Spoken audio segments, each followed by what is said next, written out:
Hello बच्चों, let's see the question. The question says that each of these question contains two statements, assertion and reason. Okay, assertion and reason. Of these question also has four alternative choices. Only one of which is correct answer. You have to select one of the codes A, B, C, D in the given below. मतलब यहाँ पर दो तरह का statement दिया गया है, ठीक है। एक असर्शन है और एक रीजन है, और इनके लिए चार ऑप्शन दिए गए हैं ए, बी, सी, डी, और इन चारों में से आपको किसी एक को चूज करना है जो कि सही हो, ठीक। तो ये चारों ऑप्शन एक बार देख लेते हैं हम लोग क्या क्या है। इसका पहला ऑप्शन है assertion is correct and reason is correct, मतलब असर्शन भी सही है, रीजन भी सही है, and reason is a correct explanation of assertion, मतलब रीजन जो इसका सही एक्सप्लेनेशन है।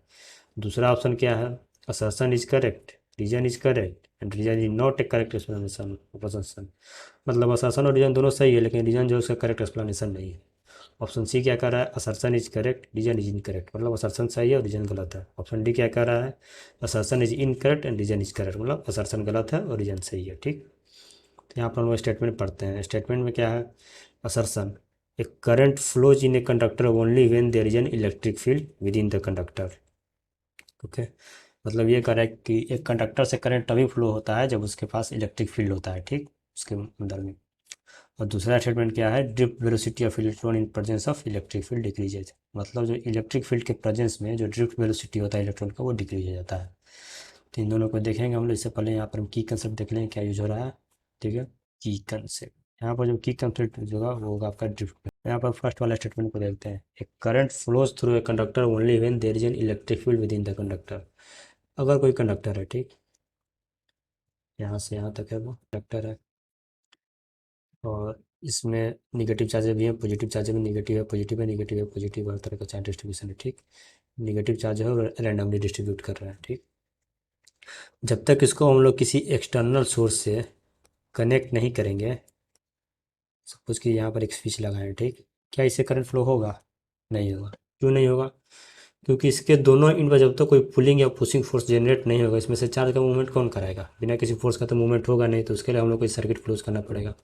सर्किट जैसे ही हम लोग क्लोज करेंगे तो यहाँ से इसके अक्रॉस एक पोटेंशियल डिफरेंस जो बैटरी का भी है, वही भी इसके अक्रॉस पोटेंशियल डिफरेंस जनरेट होगा, ठीक, इस इंड और इस इंड के बीच में। और वही जो इसको ऊपर एक फोर्स लगाए जो कि चार्ज का मूवमेंट कराएगा, उसको वजह से करंट होगा। तो यहाँ पर करंट तभी फ्लो होगा जब इसके पास इलेक्ट्रिक फील्ड डेवलप होगा। यहाँ पर सेशन ए तो सही है, ठीक। अच्छा, दूसरा क्या कहता है, drift velocity of electron in presence of electric field decrease है। तो ड्रिफ्ट वेलोसिटी क्या होता है, आइए हम इसको अगले पेज पर देखते हैं। कोई भी कंडक्टर है, ठीक, मान लीजिए कि एक ये है, एक है, ठीक, ये कंडक्टर है, इसके अंदर इलेक्ट्रॉन है, ठीक, मूव कर रहा है, ये भी इलेक्ट्रॉन मूव कर रहा है, मूव कर रहा है। जब तक इलेक्ट्रिक फील्ड इसके क्रॉस आप अप्लाई नहीं कीजिएगा तब तक क्या करेगा, ये रैंडमली अपने अपने डायरेक्शन मूव कर रहा होगा, ठीक। और रैंडमली मूवमेंट की वजह से क्या होगा, इसके अंदर जो है नेट ड्रिफ्ट वेलोसिटी होगा वो आपका जीरो हो जाएगा, ठीक, रैंडमली मूवमेंट की वजह से।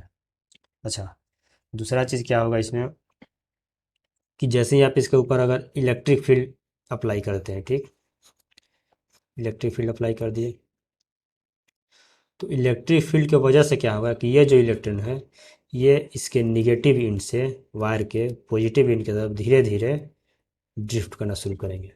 तो यहाँ पर क्या हुआ, पहले जो जब तक इसके तरफ इलेक्ट्रिक फील्ड जीरो था, ठीक, तो यहाँ पर इसका, यहाँ पर लिख सकते हैं कि when electric field was zero then जो ड्रिफ्ट वेलोसिटी था वो भी जीरो था, ठीक।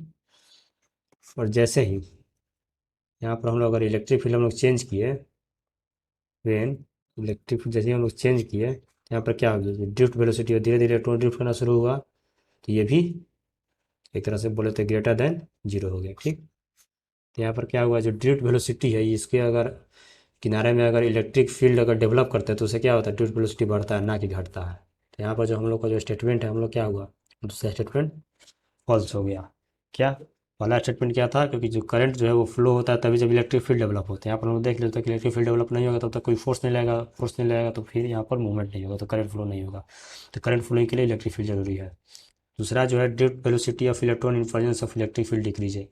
तो जो इलेक्ट्रॉन का ड्रिफ्ट वेलोसिटी होता है इन absence of electric field zero होता है, ठीक, और in presence of electric field something non zero होता है, ठीक। तो ये जो स्टेटमेंट है वो गलत है। इसका करेक्ट ऑप्शन क्या होगा? करेक्ट ऑप्शन होगा आपका option number C. Okay, so the correct option is option number C. Hope you all understood it well. Best of luck.